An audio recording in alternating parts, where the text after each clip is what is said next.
Tonight, nurses set to strike across the country.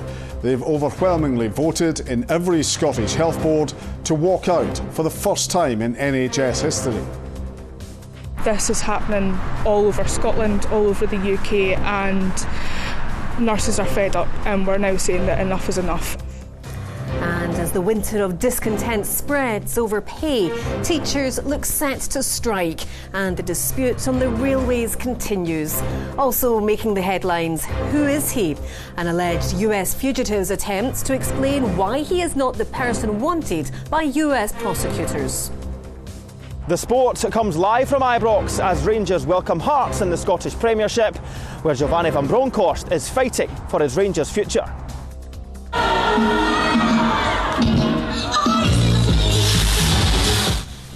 And they've made chart history. Now could a collaboration with a singing superstar be on the cards? I'm Kellyanne Woodland in Edinburgh. And I'm John Mackay in Glasgow. This is the STV News at 6.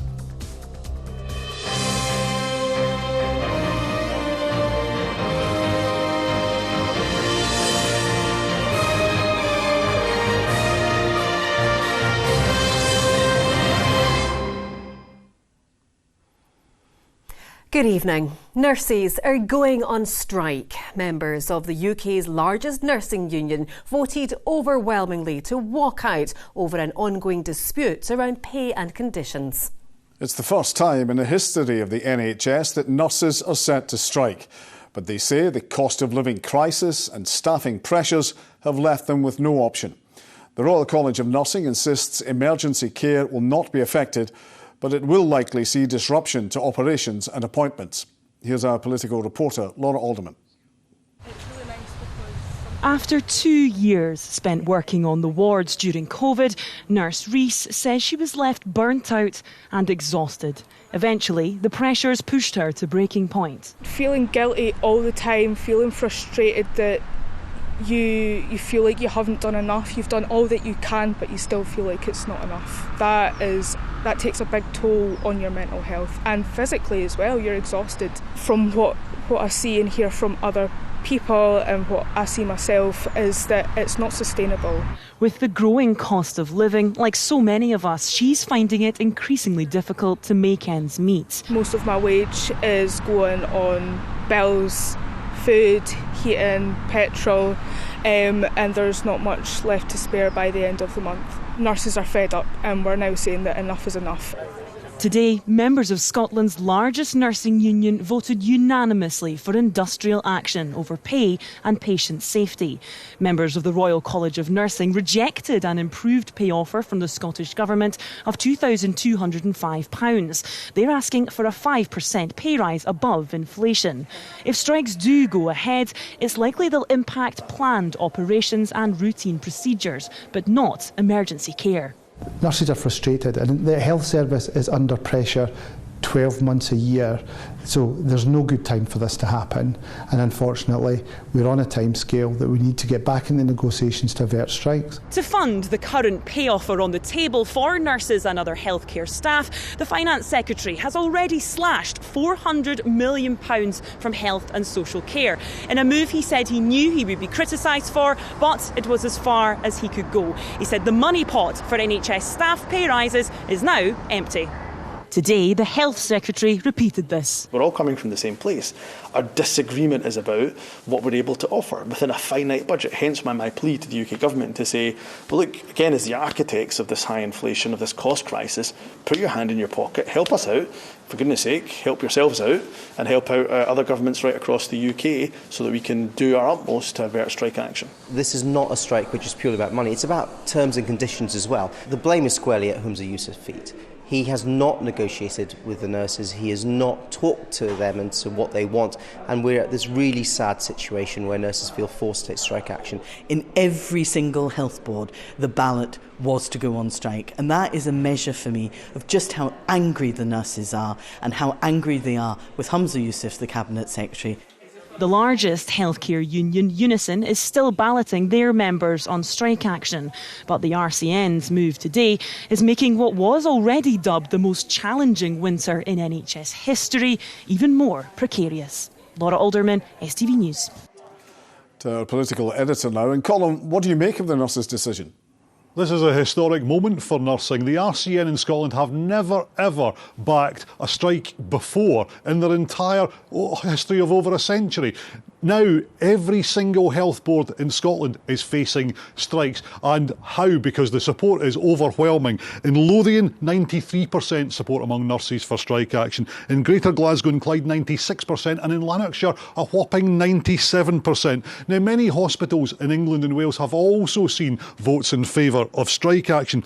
But the support there doesn't seem quite so widespread as it does in Scotland. Now, that's despite a slightly better pay offer in Scotland. So that shows just how angry the nurses here are. It also suggests that it is about more than just pay. Now, the Scottish Government has to wait and see what comes out of that unison vote next week, because they're voting on whether to accept the roughly 7% pay offer. They also have to wait and see what comes out of the UK Government's autumn budget review next week. Now, if there is any more money whatsoever, you can expect that all to go into an NHS pay deal.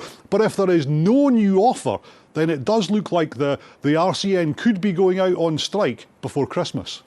And Colin, we're still waiting the result of a ballot of teachers. Well, we had been expecting the result of this EIS ballot tonight. It hasn't come through, so we're going to have to wait until tomorrow for that. But the EIS union leaders are pretty confident they're going to get support for that strike action. Now, there will be more talks before we get anywhere near strikes in schools or in hospitals, but they come alongside the continuing strike on the railways. It adds loads of pressure on government ministers. And you heard in Laura's report there, the Finance Secretary said that there's no more money for pay deals. He's going to have to come up with something, though. Colin at the Scottish Parliament, thank you. A court has heard an alleged fugitive's attempts to explain why he is not the person wanted by US prosecutors are entirely outlandish. The sheriff has been told, on the balance of probabilities, the man in court is Nicholas Rossi, who is facing extradition over 2 allegations of rape and 1 of sexual assault. The 35-year-old's defence counsel, however, described parts of the evidence as vague and insubstantial. His client maintains his name is Arthur Knight. Here's our chief reporter, Sharon Frew. He had arrived expecting the start of closing speeches. Instead, proceedings were slightly delayed, as inside the courtroom the 35-year-old was served with new papers and told prosecutors in Utah have now submitted 2 more extradition requests for Nicholas Rossi. One charge relates to an allegation of rape in Salt Lake City, another an allegation of sexual assault in the city of Orem. Giving evidence yesterday, the man who maintains his name is Arthur Knight claimed the fingerprints and photographs on the extradition request were meddled with, and that the fingerprints were taken from him by an NHS worker called Patrick on behalf of the Utah County Attorney. He claimed he had been tattooed while in a coma in a Glasgow hospital to explain why he had similar arm tattoos to Nicholas Rossi. In his closing speech, the Advocate Depute Paul Harvey said there were authenticated photographs, authenticated fingerprints and evidence from a GP practice in Bristol of the use of different aliases. Mr Harvey said this was sufficient proof and that the sheriff is entitled to reject this person's outlandish explanations. Earlier this week, a fingerprint expert told the court the prints taken by police in July from the man in Sturgeon prison are identical to those held for Nicholas Rossi on the Interpol Red Notice and the extradition request. In his conclusions, Defence Counsel Mungo Bovey KC said there was nothing sinister in his client's name changes. He said the surname was as a result of his marriage and his first name due to childhood trauma. Mr Bovey described the fingerprint evidence as lacking in detail, the photographs on the extradition request as poor quality, and the identification of tattoos by medical staff as vague and insubstantial. The KC also questioned why DNA evidence gathered in Utah has not been compared to his clients while he has been in custody. The sheriff has adjourned the hearing to consider the evidence and is expected to give his decision on the man's identity on Friday. Sharon Frew, STV News at Edinburgh Sheriff Court. The Prime Minister has faced off questions at Westminster over the resignation of one of his closest cabinet allies. Gavin Williamson stepped down in a row about bullying just 2 weeks after Rishi Sunak appointed him. But Mr Sunak will meet Nicola Sturgeon face-to-face tomorrow for the first time since he took over from Liz Truss. The Prime Minister has pledged to have a more constructive relationship with the First Minister than his predecessors. Well, let's go live now to our Westminster editor, Catherine Sampson. And Catherine, where will this meeting take place?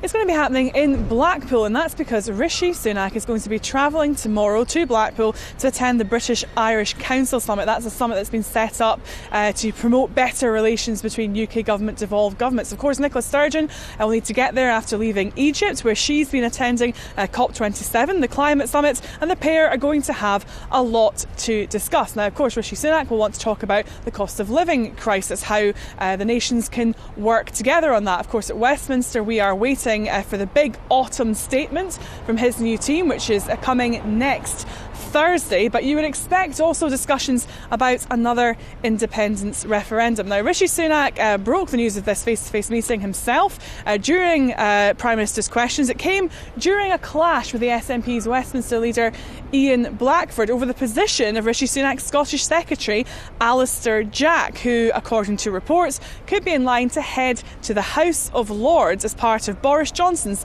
resignation honours list.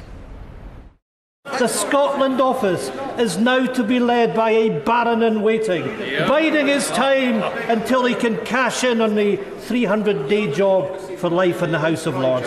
He should be sacked from the Cabinet, and the people of Dumfries and Galloway should be given the chance to sack the Tories in a by-election. The Prime Minister's judgment is already in tatters. If he has any integrity left, will he now put a stop to these two predecessors stuffing the House of Lords with his cronies? Mr. Speaker, what the Secretary of State and I are jointly focused on is working constructively with the Scottish Government to deliver for the people of Scotland. I'll be pleased to be meeting the First Minister tomorrow because that, I think, is what the people of Scotland want to see. Well, of course, Rishi Sunak and Nicola Sturgeon have already spoken over the phone. One of the first things he did when he got into number 10 was call the First Minister in, I think, very, very deliberate contrast to his predecessor Liz Truss, who didn't speak to Nicola Sturgeon for the short time she was in office. Of course, Nicola Sturgeon and Boris Johnson had at times what appeared to be quite a tense relationship. So what Rishi Sunak, I think, is aiming to do tomorrow is reset relations. Interesting, this meeting will happen in Blackpool. He's not travelling to Edinburgh. He's not travelling to other parts of the United Kingdom to do it, but he is going to be the first Prime Minister since Gordon Brown 15 years ago to attend this summit. All right, Catherine, thanks very much. As world leaders meet in Egypt for COP27 seeking global solutions to the climate crisis, here in Scotland there's a further threat to the long-delayed bottle and can deposit return scheme. Its postponed launch, which should now be next summer, will see people getting money back when they return bottles and cans. But some drink producers and retailers say the costs and paperwork are too much. They want the scheme rethought, saying they're already struggling with COVID, Brexit and energy costs. Here's our environment reporter, Caroline Lewis. Yes. Getting cash for containers is not a new idea for lots of Scots. Many will remember similar schemes which ran until just a few years ago. But will people bother to trade in their bottles? People just bin them for 20 pence. So you wouldn't bring it back? No. That's a good idea. Well, I'll stop putting mine in the bin now. I'll bring them down and get my 20 pence back. I wouldn't even live in my house for 20 pence. But, you know, tell the truth, but you go for 20 pence. It gives people an incentive to take it back. But it's thrown the future of small businesses into jeopardy, like Becky, whose business began out of necessity just 2 years ago. It was a mental health struggle that we both had during the pandemic. My husband lost his job and we had to find a way forward, and this was it. And we have 2 young children that we had to provide hope and a future for. The scheme will come entirely at the cost of Scottish businesses, and there's fears it could mean the end of the road for many. Quite simply, it will put us out of business. So we started in November 2020. This comes in August 2023. If there isn't a change or a pause for small-scale producers like ourselves, then us and a lot of other producers the same size as us will just close, because the cost of implementing it, the management costs going forward is just insane. More than 500 companies are now calling for the scheme to be paused and amended, warning if it goes ahead, it would be catastrophic for local businesses. Deposit return schemes aren't new. Countries such as Iceland and Sweden have been running them for decades. Today, they're used in more than 45 countries around the world, from Spain to Kenya and South Korea, with some boasting as much as a 95% return rate, something the Scottish Government says it wants to replicate. All of this is about relieving pressure on our communities in terms of litter and waste, and on our local authorities for that material that they currently have to handle. That cost is currently borne by the public purse in terms of handling those materials which we previously considered waste. Now these costs will be borne by the producers, which I think is fair. But while the government is determined to forge ahead, for some Scottish businesses, their green initiative will come at the cost of their livelihood. Caroline Lewis, STV News. Other stories now, and Glasgow's George Square will have a market, big wheel and ice rink for the first time in 3 years this Christmas. Festivities were called off due to COVID in 2020 and 2021. And Archbishop Mario Conti has died at the age of 88. A priest for 64 years, he was a key figure in the renovation of St Andrew's Cathedral in Glasgow and welcomed Pope Benedict to Scotland. He died peacefully yesterday following a short illness. He was a gentleman. He was a man who cared deeply, who smiled. If there was an event, he was the last one out. He was the one who stayed behind and talked to the people that had made the tea, talked to the janitor. He was there for everyone, never spared himself. He really was a great figure who was much loved and will be deeply missed. Businesses at the Lochs shopping centre Easterhouse in Glasgow have staged a walkout over a dispute they're having with their landlord, City Property. They say they feel pressurised to pay extra fees which are associated with their tenancy and that essentials in the centre, like heating, are not being turned on. Vanessa Taff reports. The Lochs shopping centre is at the beating heart of this community. But these locals and business owners fear it's being mismanaged and left to fall apart. It's Teresa's only place to socialise. Well, I'm a pensioner and I go into the shopping centre. I'm in Wee Betty's every day because I live alone. And getting out into Wee Betty's, it's company. You meet your friends, you have a chat with a cup of tea. But the past couple of weeks, I've noticed as I've been in and you're sitting talking, you've got to keep your coat on because it's freezing, because there's no heating in there either. Even at the social nights, there's no heating. And it's not just the heating that isn't on. The escalators are also out of action. It's just been allowed to go downhill and downhill. You look around even at the condition of the roads, the private roads, the goods entrance, the car park, they're in an absolutely terrible condition, and I feel it's only a matter of time before somebody's hurt on them. And our footfall has fell really, really bad, and we're making half the money we used to make, but the centre is charging us well over for services. Service charge is the worst, because it's a fortune, we're not getting any service for it. And you come, guys! Wee Betty's Cafe offers social nights as well as a bite to eat. They struggled through COVID. Now they're being hit by increased rent and service charges. There's more shops closing in here, and if it keeps going this way, there's no going to be a centre, and that's heartbreaking for us because we fear this community. This is your business. If people don't come through this door, we don't get in here. No shop gets in here. Traders say City Property, who are owned by Glasgow Council, are refusing to meet with them. They also declined to be interviewed by STV News, but said they've agreed payment plans and are working to fix the heating in the centre. With tough times ahead, these locals hope their shopping will survive. Vanessa Taff, STV News, Easterhouse. A potentially decisive game for Rangers at Ibrox tonight. Ronnie is there with the sport.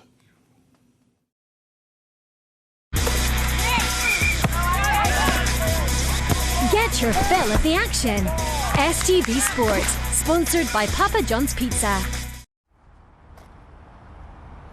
Yes, a very good evening from Ibrox on a night when all eyes will be on the Rangers manager Giovanni van Bronckhorst. The Dutchman admits that they must win tonight's match against Hearts, with pressure mounting on his position as Ibrox boss. Many fans already want a change in the dugout, but the numbers don't look good for Van Bronckhorst either. One win in the last 5 matches following that defeat to St Johnstone, and more importantly, 7 points behind Celtic in the table. We have to win this game. I think that's very important for all of us, and that's all we think of, and that's the only thing we can do at the moment. still a long way to go. We made it more difficult for ourselves to lose points already for the second time in the last couple of weeks. So we have to change that, because we need to get the points every game now. Well, another man who's faced criticism is the Rangers captain, James Tavernier. He was confronted by a number of angry fans after that defeat in Perth. He says, and he's adamant, that there is not a crisis at this football club. He understands the frustration of the supporters, but hopes they can rally behind the team against Hearts tonight. It's definitely not a crisis. A full belief in the team and what we know, what we can do. And that's what we have to obviously apply that on the pitch. It's all well and good saying it, but we have to put that into our performances. Elsewhere in the Premiership tonight, Motherwell welcome Celtic to Fir Park. Stevie Hamill hopes his players can use the frustration of the weekend's defeat to Hearts to their advantage, whilst Ange Postecoglou's targeting a strong finish from Celtic in their final 2 games before the break. Again, it's a challenge we should be embracing. It should be something we're looking forward to, and really maybe taking the energy, the frustration of the weekend, and hopefully putting that into a positive performance again tomorrow. Our league form's been excellent, so need to finish it off though. That's the important thing. We need to get through the next 2 games nice and strong, continue to play good football, and then gives us a chance to sort of set ourselves up for the rest of the season. St Mirren boss Stephen Robinson says they're facing one of the best managers in the country when they welcome Callum Davidson's St Johnstone to Paisley tonight. The Saints are looking for their first win in 3 matches. I think Callum's one of the best coaches in the league. He always has his teams organised, really well disciplined, and they stick to what they're doing and they don't go away far from that. So we know what we're up against. We'll be well prepared for them, and our home form's been fantastic. So we have to continue that on and starting again tomorrow night. Elsewhere tonight, it's 11th v 12th as Kilmarnock take on Dundee United. Derek McInnes' side could go bottom of the table if they lose by a number of goals. Well, staying with football news tonight, and Scotland boss Steve Clarke admits he's disappointed in Celtic's decision not to allow any of their players to be selected for the upcoming friendly against Turkey. Clarke named his squad this afternoon with no players selected from the Scottish champions, and confirmed he's had no dialogue with Celtic over their decision. The baseline is obviously it's not an official international window. I don't know why, because there's a World Cup going on. That sounds pretty official to me. And that's where it is. The clubs don't have to release their players, and Celtic have chosen not to release their players for this game. I have to say I'm disappointed with that decision, but we have to take it on the chin, and it's a chance for someone else. And you can see the full details of the 23-man squad selected for that Turkey friendly on the STV Sport website. Finally tonight, rugby news, and Scotland's attack coach says Finn Russell has seamlessly slipped back into the national team and says he understands the DNA of Scotland. That's after the Scots were preparing to take on New Zealand at Murrayfield on Saturday, as Ivana Holland can now explain. A meeting of attacking minds. Finn Russell is back and hoping to be involved in what could be an historic week for Scotland. The question is whether he'll start or make an impact from the bench. Assistant coach A.B. Zonda believes he'll fit in either way. Look, Finn is a really good player. He's been part of our group for a long time, so he understands the DNA of the team, so he's kind of slotted right in. I think he'll be good value for us if it be starting or on the bench. So. When it comes to attacking threats, it doesn't get more dangerous than the All Blacks. They notched up 55 points against Wales at the weekend, but memories of 5 years ago when Scotland came so close to overturning a 5-point Kiwi lead remind everyone the game can live on fine margins.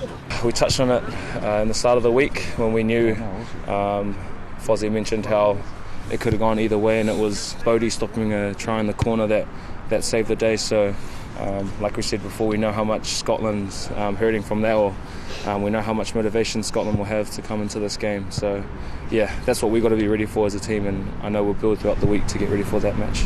Russell played in that thriller in 2017, Can he rewrite history, or will it repeat itself? Ivana Holland, STV News. Well, that is all your sport from Ibrox tonight. The kick-off in all the Premiership matches is 7:45. The late news is the place to be for all the results and reaction. But from everyone here at Ibrox, have a very good evening. Bye for now. Get your fill of the action. STV Sport, sponsored by Papa John's Pizza. Well, Philip, how's the weather forecast? Watch out for a sudden temperature drop.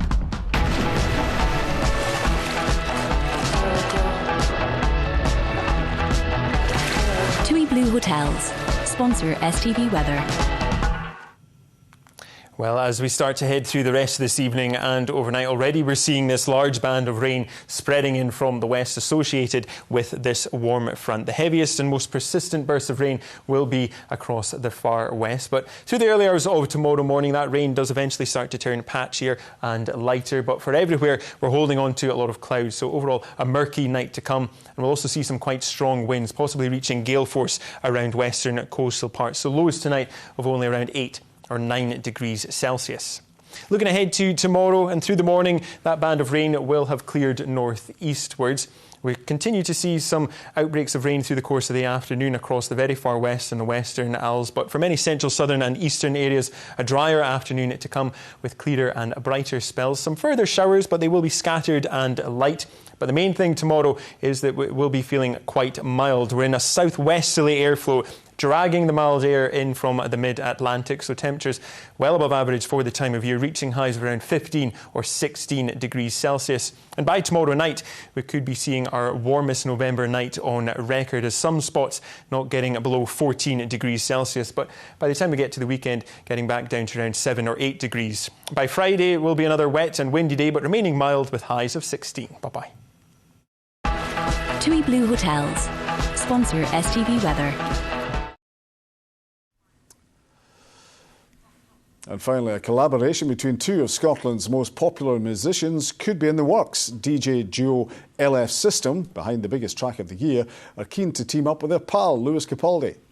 Both acts are from West Lothian and say they remain firm friends. That's despite spending the past few months competing for the top spot on the charts. Here's Polly Bartlett.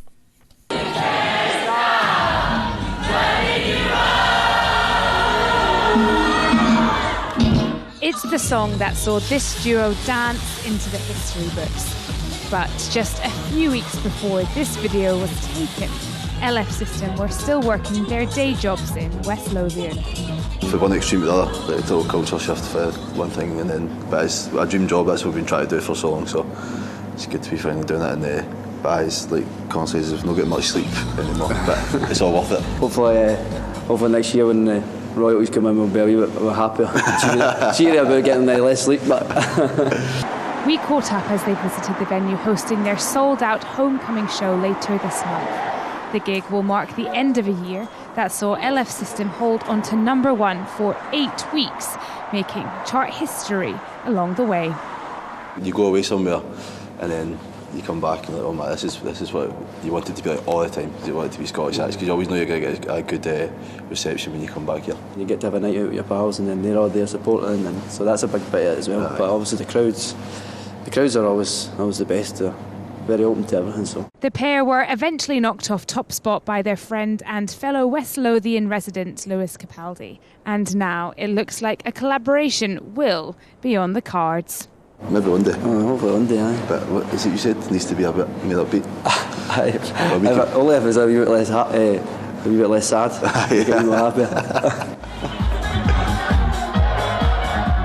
If that track does become a reality, it really will be top of the Scots. Polly Bartlett, STV News, Glasgow. And that's it. Apologies to STV News viewers in the north. A technical issue means we've not been able to bring you your usual programme.